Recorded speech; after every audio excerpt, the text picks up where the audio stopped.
तर लास्ट लेक्चरमध्ये आपण कन्सेप्ट ऑफ फोटोमेट्री आणि जे काही इल्युमिनेशनचे लॉज आहेत ते लॉज बघितले.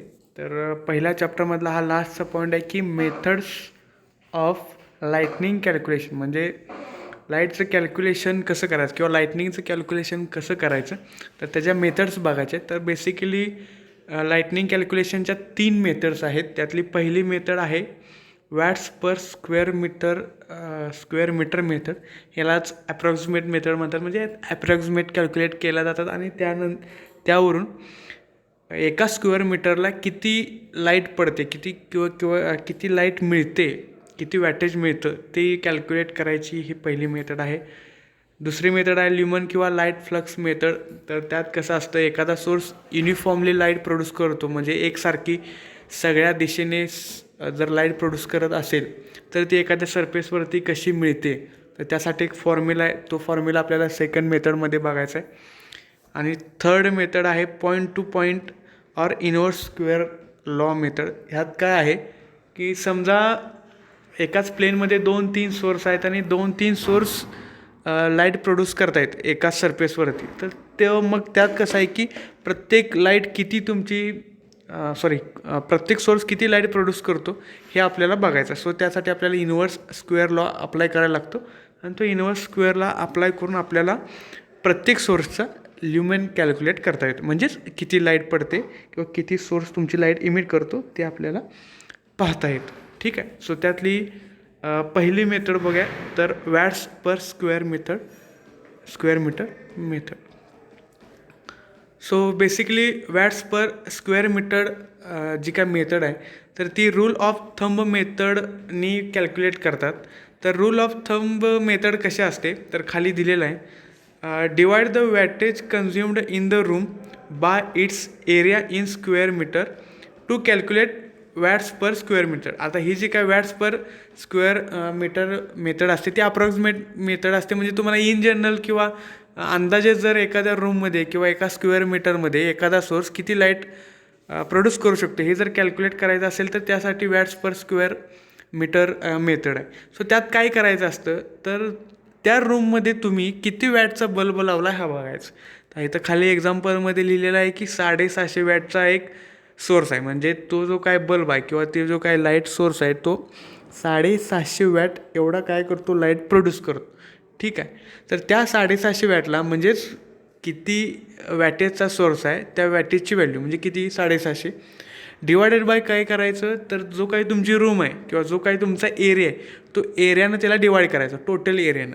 म्हणजे काय, एखाद्या रूमची लेंथ 10 मीटर आहे आणि त्याची वेड्थ 10 मीटर आहे, तर त्याचा एरिया किती झाला, 10 मीटर गुणिले 10 मीटर म्हणजे किती झाला, 100 स्क्वेअर मीटर झाला. तर त्याने डिवाईड करायचं.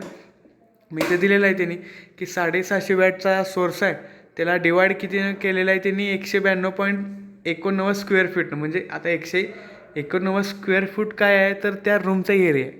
ठीक आहे. तर 750 वॅटला त्या 192.89नं ज्यावेळी तुम्ही डिवाईड करता त्यावेळी त्याची व्हॅल्यू येते 3.37 वॅट पर स्क्वेअर फूट. तर ह्या 3.37 वॅट्स पर स्क्वेअर फीटचा अर्थ काय असतो, तर 750 वॅटचा जो काय सोर्स आहे तो त्या रूममध्ये प्रत्येक स्क्वेअर मीटरला किंवा प्रत्येक स्क्वेअर फूटला 3.37 वॅट एवढी लाईट पडतो. ठीक आहे. एक स्क्वेअर फूट म्हणजे 1 फूट इंटू 1 फूट, सो ते 1 स्क्वेअर फूट आहे. म्हणजे एका स्क्वेअर फूटला तो 750 वॅट जो काय सोर्स आहे त्यातले किती लाईट पाडतो, 3.37. म्हणजे 3.37नं जर तुम्ही 192.89ला मल्टिप्लाय केलं तर तुम्हाला 750 वॅट एवढी व्हॅल्यू मिळते. ठीक आहे. म्हणजे ह्या मेथड कशा असते की ॲप्रॉक्सिमेट तुमचं सोर्स किती आहे, किती वॅटचा आहे आणि तुमचा एरिया किती आहे यावरून प्रत्येक स्क्वेअर फूटला किती लाईट तुम्हाला मिळते ते कॅल्क्युलेट करण्यासाठी ही watts per square metre method आहे. ठीक आहे. सो इन जनरल मेथड आहे. ठीक आहे. सो नेक्स्ट मेथड आहे lumen or light lux method, lumen or light flux method. तर याचं स्टेटमेंट काय आहे, so this method is applicable to those cases where the source of light are such as to produce an approximate uniform illumination over the working plane. ठीक आहे. आता म्हणजे काय समजा एक युनिफॉर्म सोर्स आहे तुमचा. ठीक आहे. युनिफॉर्म सोर्स म्हणजे काय की जिथं तो एकसारखी लाईट तुमची प्रोड्यूस करतो सगळ्याच ठिकाणी. म्हणजे एक सरफेस आहे, त्या सरफेसवर एकसारखी लाईट पडते आणि त्या एकसारखी लाईट जी काय पडते ते आपल्याला काय करायचं, त्याची व्हॅल्यू कॅल्क्युलेट करायची. कुणाची, तर त्या सरफेसवर पडणाऱ्या लाईटची.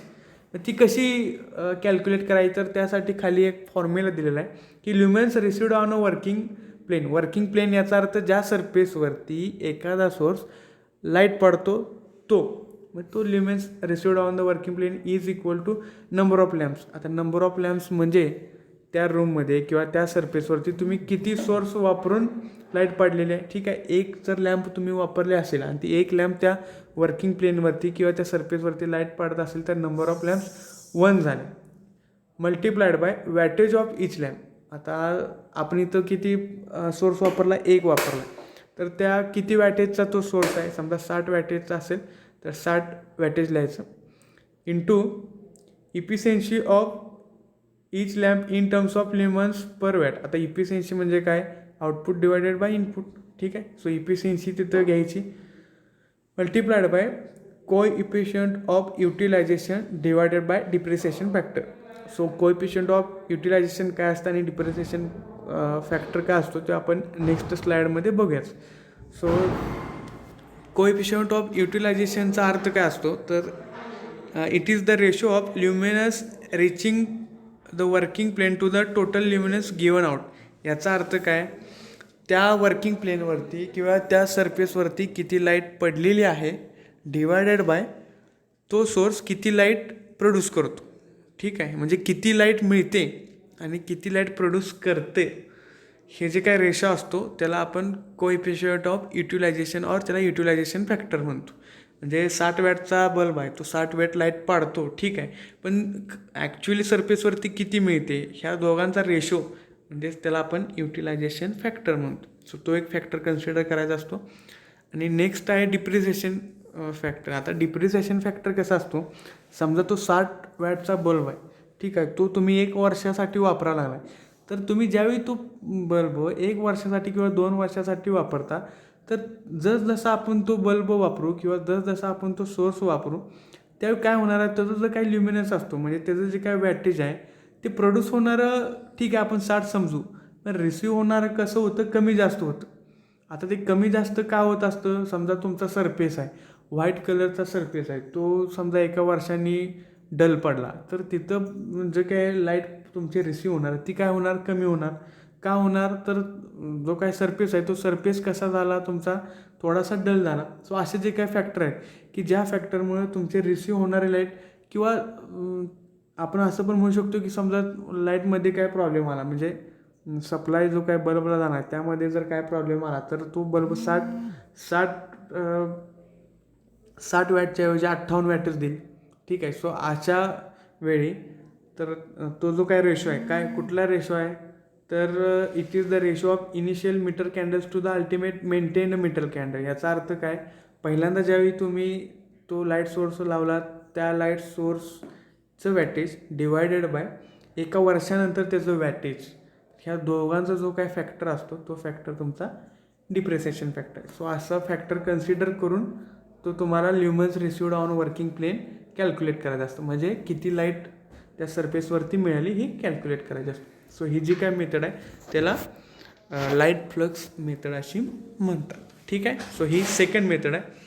आणि थर्ड मेथड आहे point to point or inverse square law method. आता point to point or inverse square law method कुठं वापरतात, जिथं फ्लड लाईट किंवा स्ट्रीट लाईट असतात. याचा अर्थ काय, स्ट्रीट लाईट असतात बघा की त्या एक ठराविक डिस्टन्सवरती उभ्या केलेल्या असतात. ठीक आहे. मग त्यामध्ये कसं असतं, रस्त्यावरती समजा 2 पोल असतील तर त्या दोन्ही पोलची लाईट रस्त्यावरती पडत असते. मग अशा वेळी आपल्याला ही मेथड कुठं वापरतात की जिथं 2 लाईट एकमेकात मिसळतात किंवा एका रूममध्ये 2 बल्ब लावले तर दोन्ही बल्बाचा प्रकाश एकत्र होणार आणि तो खाली सरफेसवरती पडणार ना. सो तो जो काही प्रकाश आहे तो कुठल्या सोर्सपासून किती मिळाला हे जर तुम्हाला कॅल्क्युलेट करायचं असेल तर त्यासाठी point to point inverse square law method वापरतात. आणि त्यासाठी इनवर्स स्क्वेअर लॉ मेथड असते. इनवर्स स्क्वेअर लॉ काय सांगतो की सोर्स आणि सरफेस ह्या दोघांमधलं जर तुम्हाला ल्युमिनस कॅल्क्युलेट करायचा असेल तर तो कशावर डिपेंड असतो. It is the depend on distance, square of distance between them, किंवा inversely proportional to square of distance between them. So हा फॉर्म्युला वापरून मग प्रत्येक इंडिव्हिज्युअल सोर्स किती लाईट प्रोड्यूस करतो हे कॅल्क्युलेट करायचं असतं. सो त्यासाठी हा पॉईंट टू पॉईंटवर इन्व्हर्स स्क्वेअर लॉ मेथड वापरतात. सो अशा 3 मेथड्स आहेत. ठीक आहे, watts per square metre law तो एक आहे, परत लाईट फ्लक्स मेथड एक आहे, आणि पॉईंट टू पॉईंट और इन्व्हर्स स्क्वेअर लॉ मेथड्स आहेत. ठीक आहे, अशा 3 मेथड्स वापरून आपल्याला लाईटनिंग कॅल्क्युलेशन करायचं आहे. सो हा तुमचा चॅप्टरचा लास्ट पॉईंट होता. इथं आपला पहिला चॅप्टर संपलेला आहे. थँक्यू.